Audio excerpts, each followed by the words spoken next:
හොඳයි අපි අද කතා කරන්න යන්නේ Rich Dad Poor Dad පොතේ සමරි එකක් තමයි අපි අද ඉදිරිපත් කරන්න යන්නේ. ඉතින් Rich Dad Poor Dad පොතේ තියෙන විශේෂතම කරුණු ඔයාලට අවශ්‍යතම වෙන කරුණු ටික ගොනු කරලා ඉතින් හැදුවා පොයින්ට් විදිහට ඔයාලට ඕනිම කරුණු ටික එකතු කරලා හදලා තියෙනවා පොඩි නෝට් එකක්. ඉතින් මම එකින් එක කතා කරන්නම් වැඩි වෙලා ගන්න නැතුව.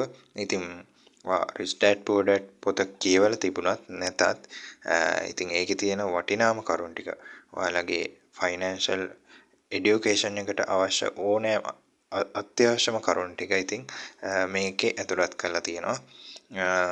ඉතින් අහගෙන ඉන්න පුළුවන් නම් නෙවෙයි අනිවාර්යයෙන්ම නෝට්බුක් එකක් අරගෙන මේ කරුණු ටික ලියා ගන්න. ඉතින් එතකොට ඔයාට වීඩියෝ එක කරන ගමනුත් ඔයාට ඔලුවට යනවා මේකේ තියෙන වැදගත් කරුණු ටික.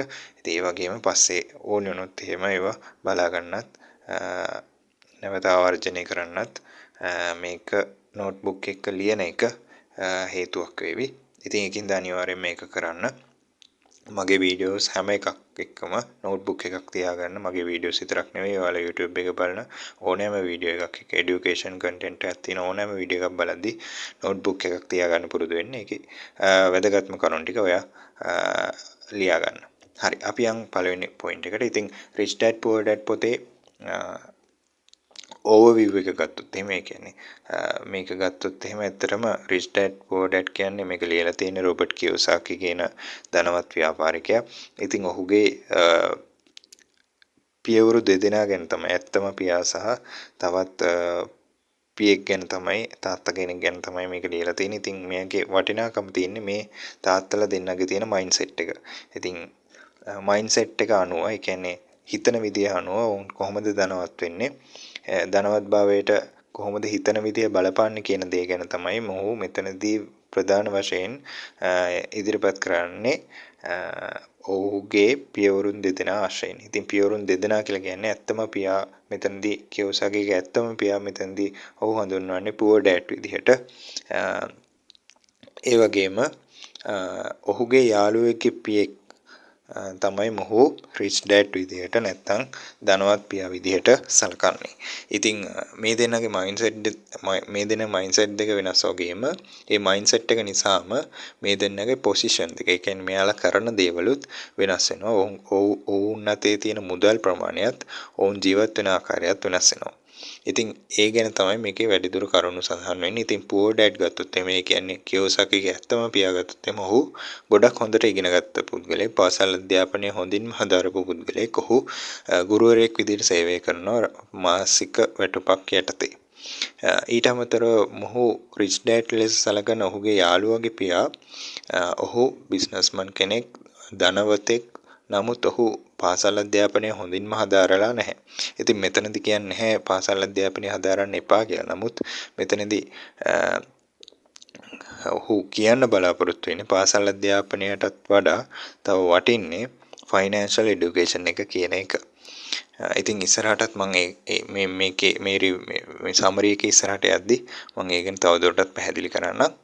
ඉතින් මේකෙදි ඔහු කියන්නේ මෙන්න මේ තාත්තලා දෙන්නගේ තියෙන වෙනස්කම් ටික.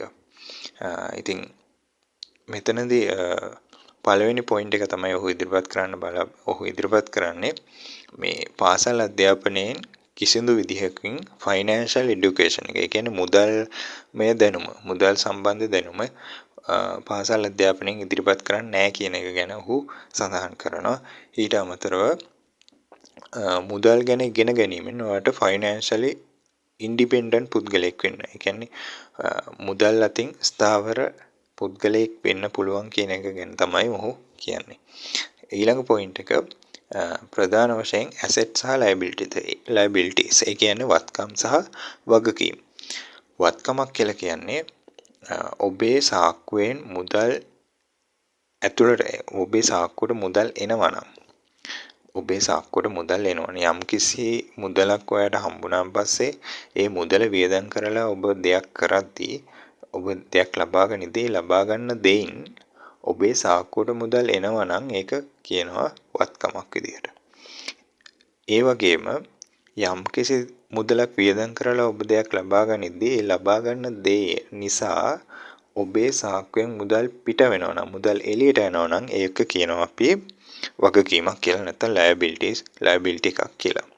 ඉතින් මේක හරියටම තේරුම් ගන්න කියලා මේ පොතේ සඳහන් වෙනවා. මොකද ධනවත් වීමේ මාර්ගයේ ගමන් කරනවා නම් අනිවාර්යයෙන්ම ඔබ එකතු කළ යුත්තේ වත්කම් පමණයි වගකීම් නොවේ. ඉතින් ඒක තවදුරටත් පැහැදිලි කරන්න වත්කම් කියන්නේ මොනවද කියලා ඔහු සඳහන් කරනවා. රියල් එස්ටේට් ස්ටොක්ස් බිස්නසස් වගේ දේවල්. ඒ කියන්නේ ඔබ ඉඩමක් මිලදී ගත්තොත් එහෙනම් මොකද වෙන්නේ? තව අවුරුද්දකින් හෝ දෙකකින් හෝ කීපයකින් ඒ ඉඩමේ මිල වටිනාකම වැඩි වෙනවා. ඒ කියන්නේ ඔබ ඉඩම ලබා ගැනීම සඳහා වියදම් කළ මුදලට වඩා වැඩි මුදලක් ඔබේ සාක්කුවට එනවා. ඊළඟ කරුණ ස්ටොක්ස්. ඒ කියන්නේ ඔබ හරියටම ඉගෙනගෙන කොටස් වෙළඳපොලේ වගේ ආයෝජනය කරොත් එහෙම ඔබ ඒ කොටස් ලබා ගැනීමට වියදම් කළ මුදලට වඩා වැඩි මුදලක් ඔබේ සාක්කුවට යම්කිසි දිනක ලැබෙනවා. ඊට පස්සේ බිස්නස් එකක් ගත්තත් ඔබ බිස්නස් එකක් ඩෙවලොප් කරත් එහෙම ඔබ බිස්නස් එකට වියදම් කළ මුදලට වඩා වැඩි මුදලක් අඩු කාලයකදී ඔබට ලැබෙනවා මේ බිස්නස් එක නිසා. ඉතින් ඒව තමයි වත්කම් විදියට සලකන්නේ. ඊට අමතරව liabilities නැත්තම් වගකීම් විදියට සලකන්නේ ඔබේ මුදල් පොකට් එකෙන් එළියට යනවා නම්. ඔබ හිතන්න ඔබේ වාහනේ ඔබ පාවිච්චි කරන්නේ ගමන් බිමන් යන්න. ඔබේ සාමාන්‍ය ගමන් බිමන් යන්න. ඉතින් වාහනයට ඔබ වියදම් කරන මුදල වගේම තව මුදලක් ඔබට වියදම් කරන්න සිද්ධ වෙනවා. ඒකට පෙට්‍රල් ටික ගහන්න, ඊට පස්සේ ඒකේ මොනවා හරි නඩත්තු කටයුත්තක් ආවොත් ඒක කරන්න මුදල් වියදම් කරන්න සිද්ධ වෙනවා. ඉතින් ඒක liability එකක්. ඊට අමතරව ඔබ ගයක් හැදුවොත් එහෙනම් ඔබේ පවුලට ඉන්න ඒකෙන් ඔබට ආදායමක් එන්නේ නැත්නම් ගෙදරින් ඔබට නැවත ආදායමක් එන්නේ නැත්නම් ඒක වගකීමක්. ඉතින් ඔය වගේ දේවල්. තව ඔයාලා දැකලා ඇති ඔය ලක්ෂරි අයිටම්ස් මිලදී ගන්නවා. ඉතින් ඒ කියන්නේ බ්‍රෑන්ඩඩ් සපත්තු, සෙරප්පු, ඇඳුම් පැළඳුම් ඒවා මිලදී ගන්නවා. ඉතින් ඒවට යන මුදල් නැවත ඒ බඩු වලින් නැවත ජෙනරේට් වෙන්නේ නැහැ මුදලක්. ඉතින් ඒකින්ද ඔහු මෙතනදි සඳහන් කරන්නේ ඒවා වගකීම් විදිහට. ඉතින් වගකීම් සහ වත්කම් කියන දෙක හරියටම තේරුම් ගන්න ඕනේ. ඔබ මේ ධනවත් වීමේ මාර්ගයේ ඉස්සරහට යනවා නම්. ඊළඟ කරුණ work to learn not to earn. work to learn not to earn. ඒ කියන්නේ ඔයා සැලරි එකක් වෙනුවෙන් වැඩ කරන්න එපා. ඒ කියන්නේ මෙතනදි කියන්නේ නැහැ ජොබ් එකෙන් අයින් වෙන්න කියලා. නමුත් මොහු කියන්නේ සැලරි එකක් වෙනුවෙන් වැඩ කරත් sales, marketing, accounting, investing මෙන්න මේ වගේ කරුණු ගැන අවබෝධයක් තියාගන්න, ඒ වගේ කරුණු අධ්‍යයනය කරන්න කියන එක තමයි මෙතනදී highlight කරලා දක්වන්නේ රොබර්ට් කියොසාකි විසින්. ඊළඟ කරුණ මේ rich don't work for money. ඒ කියන්නේ වැඩ කරන්න සල්ලි වෙනුවෙන් නෙවෙයි, ඔබ දෙයක් ඉගෙන ගත්තම ඒ දේ නිසා ඔබට සල්ලි ආකර්ෂණය වෙනවා. ඉතින් ඒක තමයි ඔහු මෙතනදි කියන්නේ සල්ලි පස්සේ ගිහිල්ලා සල්ලි වෙනුවෙන් වැඩ කරන්න එපා. සල්ලි ඔබ වෙනුවෙන් වැඩ කරන විදිහක්. ඒ කියන්නේ පැසිව් ඉන්කම් එකක් හරි ඉන්වෙස්ට්මන්ට් එකක් හරි ඒ වගේ දෙයක් හදාගන්න. එතකොට සල්ලි ඔබ වෙනුවෙන් වැඩ කරනවා. සල්ලි වෙනුවෙන් වැඩ කරන්න එපා. සල්ලි ඔබ වෙනුවෙන් වැඩ කරන්න සලස්වන්න කියලා තමයි ඔහු මෙතනදී කියන්නේ. ඊළඟ කරුණ ඔයාගේම බිස්නස් එකක් ජෙනරේට් කරන්න. ඔයාගේම බිස්නස් එකක් ස්ටාර්ට් කරන්න. ඒකෙදි වෙන්නේ ඔයා බිස්නස් එකක් ස්ටාර්ට් කරනවා කියන්නේ අර ඉස්සෙල්ලා කිව්වා වගේම ඇසෙට් එකක් ඔයා ජෙනරේට් කරනවා. ඒ කියන්නේ ඔයාට කිසියම් හෝ දිනක ඔයා වියදම් කර මුදල වගේ ලොකු ගුණයක්, ඒ කියන්නේ 4-5 ගුණයක් ඊටාම ඉක්මනින් ලබා ගන්න පුළුවන් හැකියාව තියෙනවා බිස්නස් එකකට. ඉතින් ඒක හරියට ඉගෙනගෙන කරන්න කියන එක තමයි මෙතනදී කියන්නේ. ඊට අමතරව ඊළඟ කරුණ අභියෝග බාර ගැනීමට තියෙන බය. අභියෝග බාර ගැනීමට බය වුණොත් එහෙම ඔබට මුදල් හම්බ කරන්න සිද්ධ වෙන්නේ නැහැ හරියමං විදියට. ඉතින් ඔහුගේ රොබර්ට් කියොසාකිගේ ධනවත් පියා අභියෝග බාර ගන්න කැමැති පුද්ගලයෙක්, ඔහු බිය නැති පුද්ගලයෙක් ඉඳ තමයි ඔහු ධනවත් වෙලා ඉන්නේ. ඔහුට ඕන තරම් ව්‍යාපාර තියෙන්නේ. ඔහුට වැඩක් කරන්නේ නැතුව පැසිව් ඉන්කම් එකක් හැදිලා තියෙන්නේ. ඔහු රිස්ක් එකක් ගන්න බය නැති වෙච්ච හින්දා. ඉතින් ඔහුගේ දිලිඳු පියා දිලිඳු වෙලා ඉන්නේ. ඔහු හැමදාම යම්කිසි සැලරි එකක් වෙනුවෙන් හැමදාම වැඩ කරනවා. ඒ සැලරි එකෙන් පිට යන්න ඔහු බය වුණා. ඒක නිසා ඔහුට හැමදාම සැලරි එක මත ජීවත් වෙන්න සිද්ධ වුණා කියන එක තමයි රොබර්ට් කියෝසාකි ඉදිරිපත් කරන්නේ. ඊළඟ කරුණ the power of corporations. ඒ කියන්නේ ඔබ තනිව කරනවට වඩා තනිව යම් දෙයක් කරනවට වඩා ඔබ වටේ ඉන්න පිරිසත් එක්ක එකතු වෙලා ඒකට අදාළ ඒකට හැකියාවන් තියෙන පිරිසව එකතු කරගෙන ඔබ බිස්නස් එකක් හරි ඕනෙම දෙයක් කරද්දී ඒකෙන් එන ශක්තිය ඒකෙන් එන රිසල්ට් එක ප්‍රබලයි කියන එක තමයි මෙතනදී කියන්නේ. කියන්නේ කෝපරේෂන් වලට යන්න පුළුවන් නම් එතනදී දැන් බිස්නස් එකක් පැත්තෙන් ගත්තොත් එහෙම ටැක්සස් ගෙවද්දී පවා යම්කිසි සහනශීලී තත්ත්වයක් ඇති වෙන්න පුළුවන් කෝපරේෂන් එකකට ගියොත් එහෙම. ලීගලි වුණත් මුදල් මේ අතින් වුණත් හොඳ තැනකට ඉක්මනින් ළඟා වෙන්න පුළුවන් කෝපරේෂන් වලදී කියන එක ගැන මෙතනදී සඳහන් කරනවා.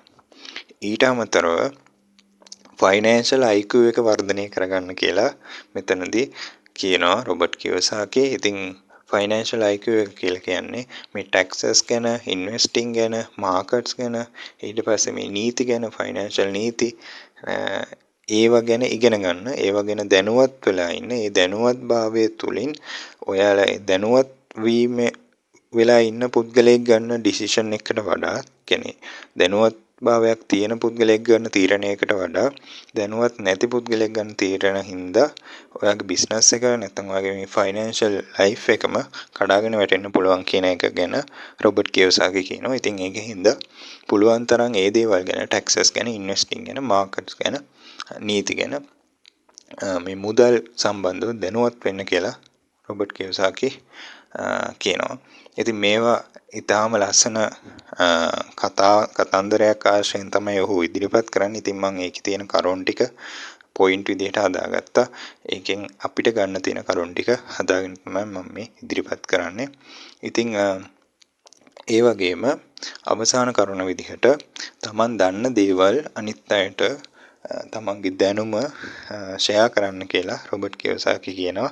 ඉතින් මේ දැනුම ෂෙයා කිරීම තුළින් ඔබ තවදුරටත් ඒ දැනුම සම්බන්ධව දැනුවත් වෙනවා කියලා රොබර්ට් කියෝසාකි අපිට හිතු ගන්නවා. ඉතින් ඒකින්ද තමන් යම් දෙයක් දන්නවා නම් ඒ දන්න දේවල් ටික කියලා දෙන්න අනිත් අයටත්. ඉතින් එතකොට තමන්ටත් ඒක ඇතුලේ යම්කිසි පොඩි දේවල් හිර වෙලා තිබුණා නම් එතකොට තේරෙනවා මටත් මේක අහුවෙලා තිබ්බේ නෑ කියලා. ඒක තමන් හොයන්න පටන් ගන්නවා. ඒතකොට තවත් දේවල් දැනගන්න ඔබට හැකියාව තියෙනවා. ඉතින් මේ කරුණ ටික තමයි ප්‍රධාන වශයෙන් Robert Kiyosaki Rich Dad Poor Dad පොතෙන් සඳහන් කරන්නේ. ඉතින් මේ ටික හොඳට නෝට් එකක් දාගන්න, ලියා ගන්න, ඔළුවට දාගන්න. ඉතින් මේවා තමයි ඔයාගේ ෆයිනෑන්ෂල් ගමනේ බේසික්ස්ම දේවල්, මූලිකම කරුණු ටික. ඉතින් මේ ටික හොඳට ඔළුවට දාගන්න. ඉතින් අපි නැවතත් මේ වගේ වැදගත් වීඩියෝ එකකින් හමුවෙමු. අපිව subscribe කරන්න.